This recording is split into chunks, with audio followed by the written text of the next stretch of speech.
Morning, everybody. Well, assuming it's morning, it is still morning when I'm recording this.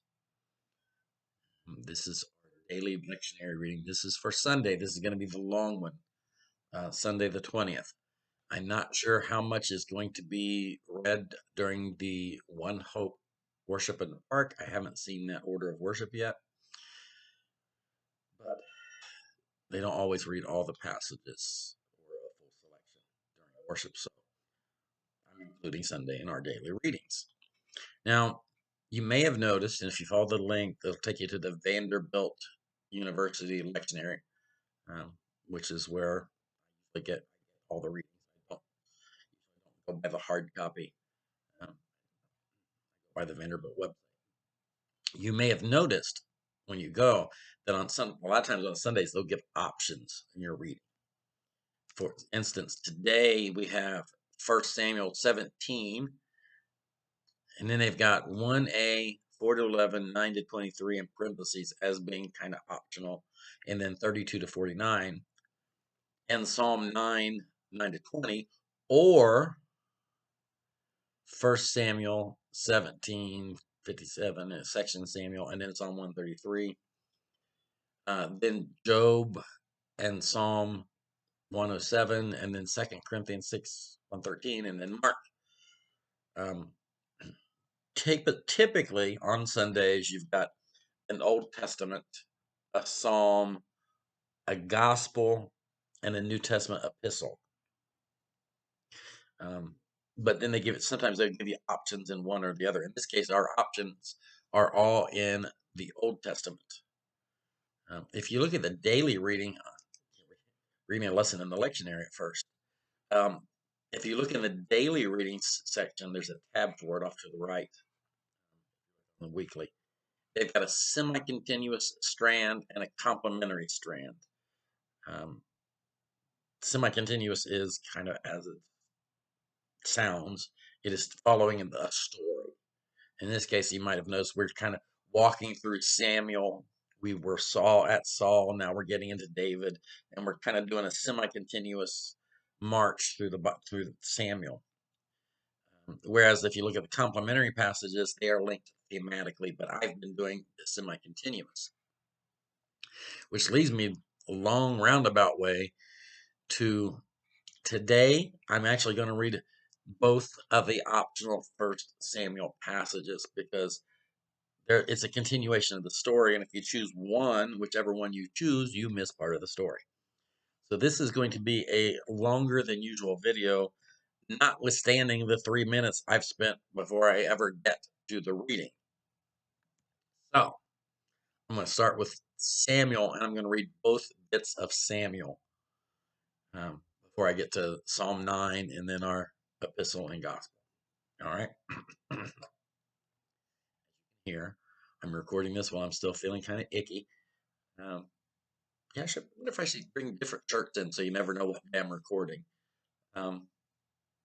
It is what it is. Let me take a drink.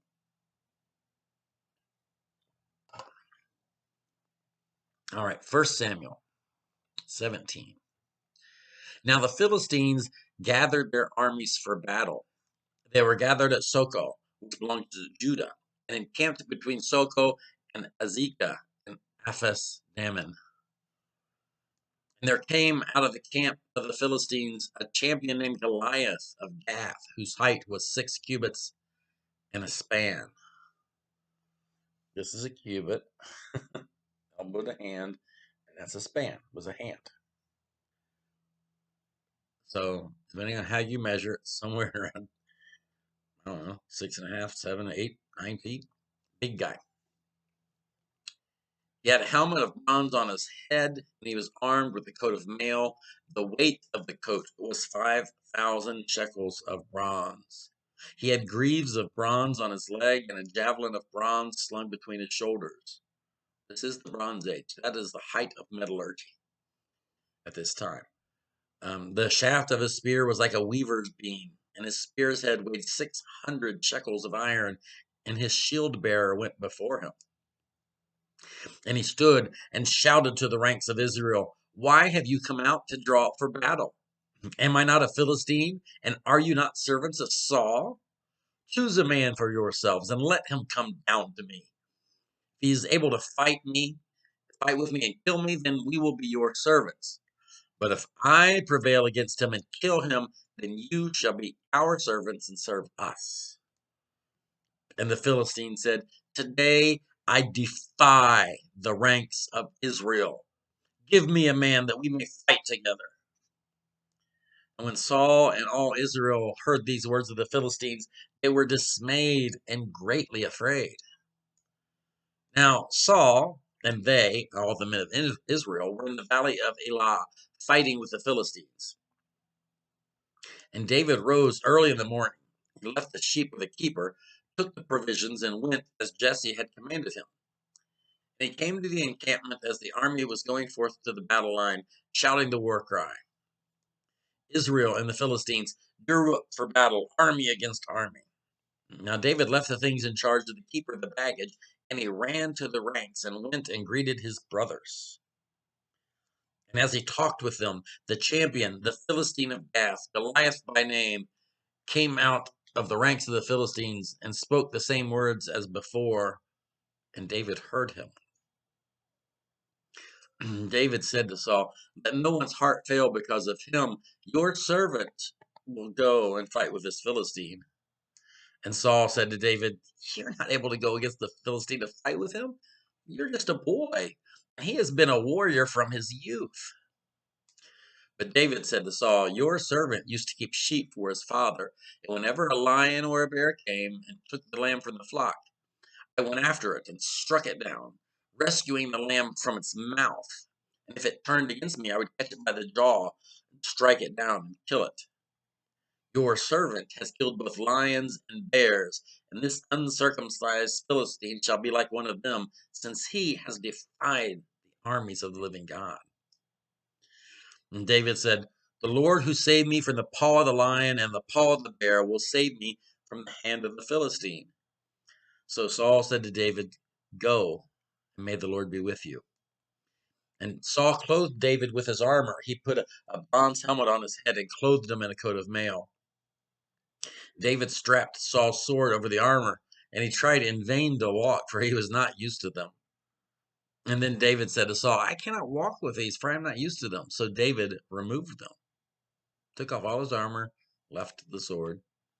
And then he took his staff in his hand, and he chose 5 smooth stones from the wadi, and put them in his shepherd's bag, in the pouch. And his sling was in his hand, and he drew near to the Philistine. The Philistines came on and drew near to David with his shield bearer in front of him. When the Philistine looked and saw David, he disdained him, for he was only a youth, ruddy and handsome in appearance. And the Philistine said to David, Am I a dog that you come to me with sticks? And the Philistine cursed David by his gods. And the Philistine said to David, Come to me, and I will give your flesh to the birds of the air and to the wild animals of the field. But David said to the Philistine, You come to me with men, with sword and spear and javelin, but I come to you in the name of the Lord of hosts, the God of the armies of Israel, whom you have defied. This very day the Lord will deliver you into my hand, and I will strike you down and cut off your head, and I will give the dead bodies of the Philistine army this day to the birds of the air and to the wild animals of the earth, so that all the earth may know there is a God in Israel, and that this assembly may know that the Lord does not save by sword and spear, for the battle is the Lord's, and he will give you into our hand. And when the Philistine drew nearer to David, David ran quickly towards the battle line to meet the Philistine.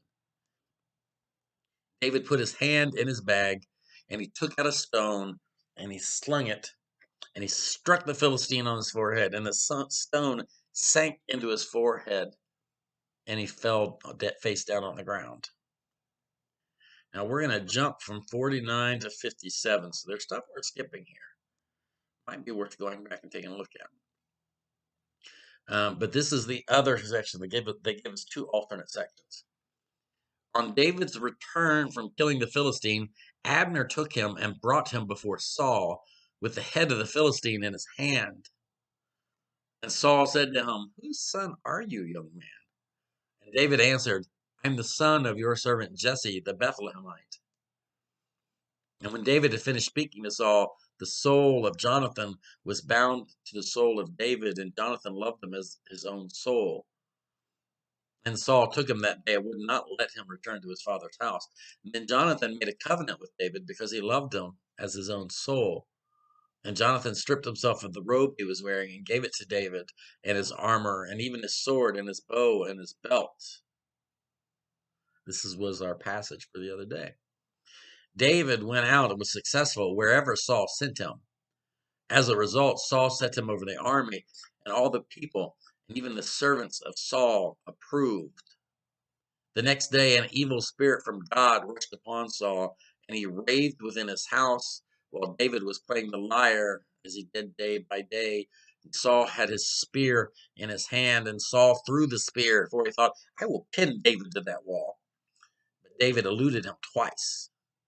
Saul was afraid of David because the Lord was with him, but had departed from Saul.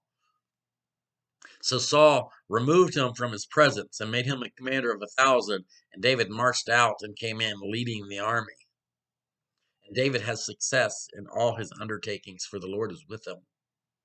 And when Saul saw that he had great success, he stood in awe of him. But all of Israel and Judah loved David, for it was he who marched out and came in leading them. That was both of our Samuel options. So let's go to Psalm 9, 9 to 20. The Lord is a stronghold for the oppressed, a stronghold in times of trouble. And those who know your name put their trust in you, for you, O Lord, have not forsaken those who seek you. Sing praises to the Lord who dwells in Zion. Declare his deeds among the peoples. For he who avenges blood is mindful of them. He does not forget the cry of the afflicted. Be gracious to me, O Lord. See what I suffer from those who hate me. You are the one who lifts me up from the gates of death, so that I may recount all your praises. And in the gates of daughter Zion rejoice in your deliverance. The nations have sunk in the pit that they made, and the net that they hid as their own foot has been caught. The Lord has made himself known. He has executed judgment. The wicked are snared in the work of their own hands. The wicked shall depart to Sheol, all the nations that forget God. For the needy shall not always be forgotten, nor the hope of the poor perish forever. Rise up, O Lord, do not let mortals prevail. Let the nations be judged before you. Put them in fear, O Lord. Let the nations know that they are only human. All right, let's jump down. Where are we at here? Our epistle, 2 Corinthians 6, 1 to 13.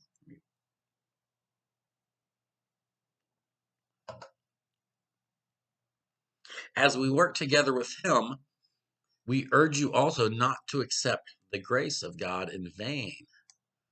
For he says, "At an acceptable time I have listened to you, and on the day of salvation I have helped you." See, now is the acceptable time. See, now is the day of salvation. We are putting no obstacles in anyone's way, so that no fault may be found with our ministry. But as servants of God, we have commended ourselves in every way. Through great endurance, in afflictions, hardships, calamities, beatings, imprisonments, riots, labors, sleepless nights, hunger, by purity, knowledge, patience, kindness, holiness of spirit, genuine love, truthful speech, and the power of God, with the weapons of righteousness for the right hand and the left, in honor and dishonor, in ill repute and good repute.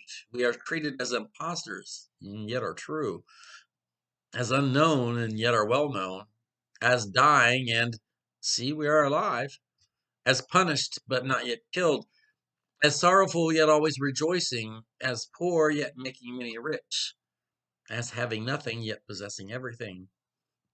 We have spoken frankly to you, Corinthians. Our heart is wide open to you. There's no restriction in our affections, but only in yours. In return, I speak as to children, Open wide your hearts also. And our gospel reading for today, Mark 4:35-41. On that day, when evening had come, he said to them, "Let us go to the other side." And leaving the crowd behind, they took him with them in their boat, just as he was.